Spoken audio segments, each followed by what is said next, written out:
Hi everyone, welcome to my channel Notes from the Sewing Room. My name's Becky. Today's video is all about my Make 9 for the year ahead.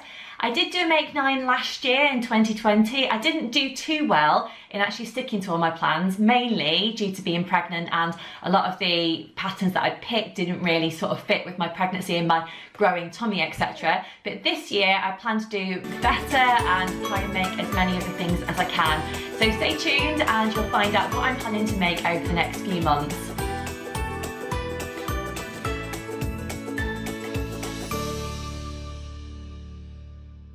If you are new to my channel, thanks for tuning in today, and thank you of course to everyone who is a regular viewer. If you do enjoy watching today's video, please do hit the like button and subscribe to my channel. And of course, if you do enjoy watching, please do leave me a comment and let me know what you've enjoyed. And also, if you're planning on making any of the projects included in this video as well, I would love to know about that. I'm always inspired to hear about what you're making, fabrics that you're using, projects that you're working on. So yeah, please get in touch. I love to hear from you. For those of you who are interested in what I'm wearing today, this may be familiar to some of you because I've worn it in quite a few of my videos. It's become a bit of a staple for me.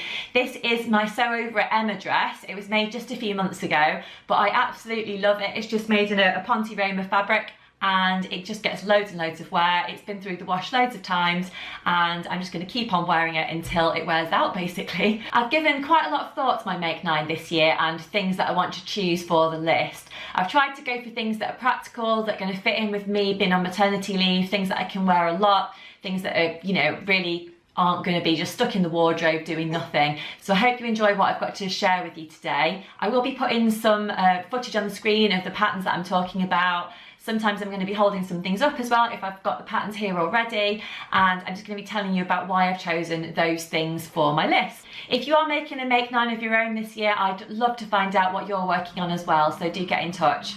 Apologies if you can hear some workmen in the background. There seems to be some noise going on, around and about. I'm not sure where it is, but somewhere outside today. So apologies for that if you can hear it. There's not too much I can do about that at the moment. So as I said, I've got 9 things to share with you. So let's get on and see what I've got. Project number 1 is the Fibre Move Alice top. So this is a new pattern company for me. I've never used any patterns from Fibre Move before, but the Alice top is something that I spotted on Instagram when my friend Adele from Button and Pip made a version sometime last year. I really liked it, and that kind of got me thinking, oh, I'd quite like to make one of those myself. The lovely thing about the Alice top is it's a sweatshirt pattern, but it's unlike any that I've seen before. It's got a beautiful V detail at the back of the sweatshirt, and then it's got a kind of sweeping neckline across the front. I think it could be really practical to wear at the moment for me because I can make it in a nice snuggly warm jersey. I can wear it out to the park, etc., and I'm going to look and feel a little bit kind of stylish at the same time. I think the nice thing about this pattern is if you are unsure about wearing the V at the back of the jumper, you can wear it at the front of the jumper as well. I really like the idea of wearing the V at the back, and I think it would be really cool to kind of dress it up with another jumper underneath, like maybe a polo neck or a t-shirt, or I don't know, just anything just to keep you a little bit warmer and maybe to show an extra bit of pop of colour in that V detail at the back as well. Project number 2 that I'm hoping to work on over the next few months is the Vera top. This is from Forget Me Not Patterns. So Forget Me Not is also a brand that is a little bit unfamiliar for me, but I want to try and push myself in 2021 to kind of work on patterns that I've not tried before and try, you know, different pattern brands as well. So this one's really exciting. It's a jersey top, and it's a little bit different to a lot of the ones that I've seen around already. It's got 2 different sleeve lengths that you can choose from. One of them has got an extended cuff section and it's got balloon sleeves, and the other one has got balloon sleeves but kind of finishes a little bit shorter, more like a 3/4 length arm. So I think both of them are really nice. I'm not really sure which one to go for at the minute. I'm kind of, one day I'm thinking, oh yeah, I'm going to go for the longer arm. Another day I'm thinking I'm going to go for the shorter arm, but I'm really not sure yet. But I definitely want to make this one because I think it's going to be super lovely to try, and it's going to push me a little bit because I've never actually tried to do a V neckline in a jersey fabric. So I think that's going to be just something new to try, and it's going to push me, and I'm really going to enjoy it, hopefully. The pattern having the V detail at the front and also the gathering for the sleeves just kind of makes this a little bit different. It makes it a little bit challenging compared to other jersey projects that I've worked on. And I've really got a bit of a thing for those balloon sleeves at the moment after trying the Billy top by Tilly and the Buttons. If you've had a go at making this pattern already, then do give me a shout, let me know what fabric you used. I'm not really sure what kind to go for. I'm thinking maybe a cotton jersey or maybe a viscose jersey, but either way, I'm on the lookout for the perfect fabric to try this project in. Project number 3 on my list today is the Ella skirt. So that's also by Forget Me Not Patterns.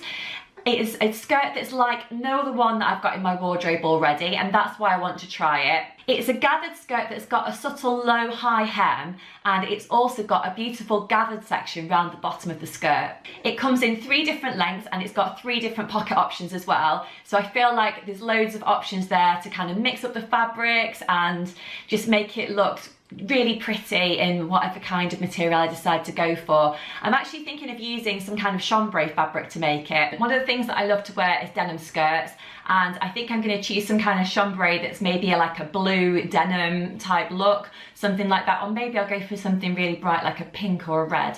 But anyway, I'm really looking forward to making the Ella skirt. I think it's going to be beautiful, particularly going into the spring and summertime, and hopefully if I do make it before then I can wear it with tights as well and maybe boots. So we'll see how we go, but I'm really looking forward to making the Ella skirt. Project number 4 on my list is the Closet Core Poof pattern. So this is actually a free pattern. I did include it in my Make 9 for 2020, didn't actually get round to it for one reason or another, but I really want to do it this year. I think it's something that's going to fit in with my living room. It's going to be super useful for me to have just for putting my feet up on, just for kind of crouching down, sitting on there when I'm playing with William on the floor, that kind of thing. So I think it's going to be a really good one for me to try in 2021. It's also a really good project for using up scrap fabrics as well, although I'm kind of thinking that I'd like to use some kind of Cath Kidston style fabric, maybe a spotty print or some kind of floral print, or I love the ones that Cath Kidston do that have got all the kind of London designs, that kind of thing. So I don't know, we'll have to see what fabric I come up with and what I can pick up to use for this project. But you can stuff the inside with lots of different things. I know I've heard before that people have used fabric scraps to stuff the inside, or you could use beans like you'd have in a bean bag, or you could use teddy bear stuffing, I guess, if you wanted it to be a little bit softer. I'm not sure what I'm going to go for yet. I might go for the beans option, but we'll see how we go.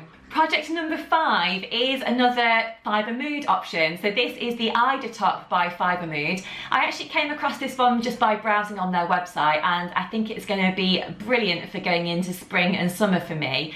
It looks like a kind of basic top that you can dress up or dress down. It's got quite a loose cut to it, and it's got a V-neck style, and it's got some lovely cuff detailing as well. I think I would love to make this in some kind of cotton lawn fabric, maybe a viscose or a rayon, maybe something that's got a bit of a lovely kind of floral design to it.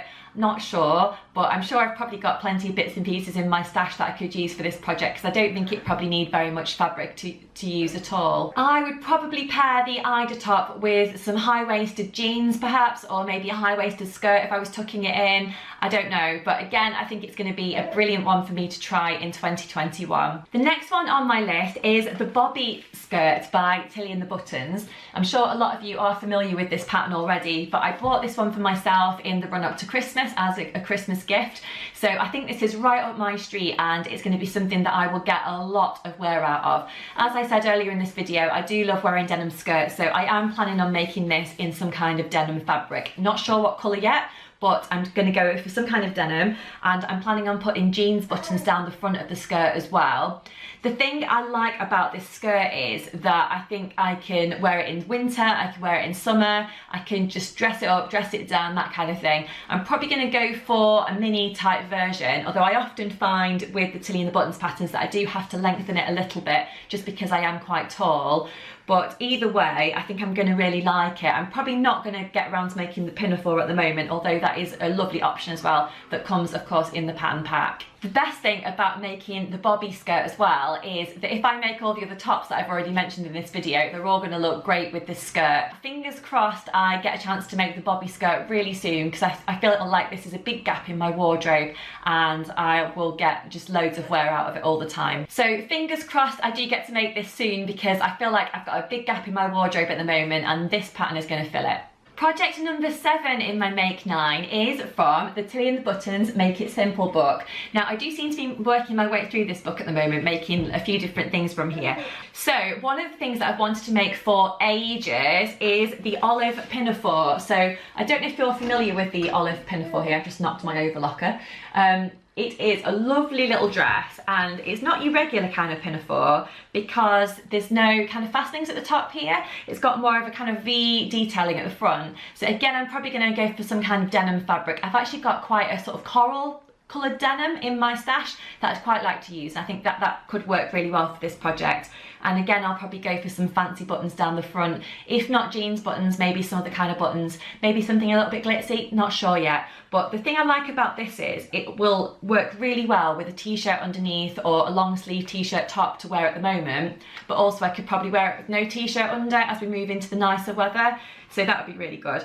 According to the Make It Simple book, it should take 45 minutes to cut out and 2 hours 45 to sew up. So it's a relatively quick dress project, to be honest. So I think I will really, really like this one. And hopefully it's something, again, that I can get round to before time ticks along and I just don't get round to it. I really want to get onto this one as soon as possible. I think the double pointed darts that are included in this project and the V detail at the front just give it a kind of sophisticated look, even though it will be a casual dress to wear. If you've tried making this project, I'd love to know what fabric you used and how you found actually making the project. If it was a quick make or not, let me know what you thought anyway. Project number 8 on my Make 9 this year is actually not for me, it's for my baby boy William. It's the strawberry sweatshirt by the Sew Over It brand Poppy and Jazz for children, and it's something that I've wanted to make for a little while. I believe that a number of other people have made it on Instagram and I've looked at the pictures and they all look really nice. One of the things that I really wanted to do before Christmas was to make a matching jumper for baby William and my husband. So I got around to making my husband's jumper, but I didn't get around to making one for baby William. So I have actually got some lovely sweatshirt fabric left over from the project that I did for Neil. So I am hoping that I can whip that up into a little strawberry sweatshirt for William. One of the things that I really like about the Sew Over It pattern here is that it's got a really good size range on it. So it starts at newborn and it goes up to age 6. So I'm planning on printing out the PDF pattern that I bought in the recent Sew Over It sale, and I'm going to trace it just so that I can get like maximum use out of this pattern, because I think I can make it time and time again until William is a little bit bigger. So yeah, I'm looking forward to making that one, and hopefully I can just keep making in bits and pieces as he grows up. So something that I'm really looking forward to, and hopefully he'll look back and think, oh yeah, my mummy made that for me. So I think that'll be really fun, and it's something that I've been wanting to do since he was born, basically. Project number 9 on my list is another Poppy and Jazz pattern, and that is the Birch Trousers. So William has got a few different ready-to-wear Birch type trousers that I've bought him from various shops. So I think it would be really, really nice to make him some that are mummy made, basically. So the Birch Trousers are made out of a jersey fabric. They've got a waistband and they've got little cuffs around the bottom of the legs as well. I'm planning on making them in a lovely stretchy type jersey, just so that they're really easy to pull on and pull off as well. Because one of the things that I have found with a few ready-to-wear bits and pieces that either I've bought him or friends and family have bought for William is that sometimes they can be really tricky to get on and off, particularly if they're made of like a stiff denim type fabric or something like that. So I think making these little Birch trousers out of something that's, you know, structured but yet stretchy, I think will work really well, and it'll mean that I want to kind of put him in them and hopefully he'll get a lot of wear out of them as well. I could even make a little matching set, I suppose, of the Birch trousers and the strawberry sweatshirt, which could be really cute. I've never actually made any of the Poppy and Jazz things before, so I think it's going to be really nice to push myself and try and make some children's clothing. So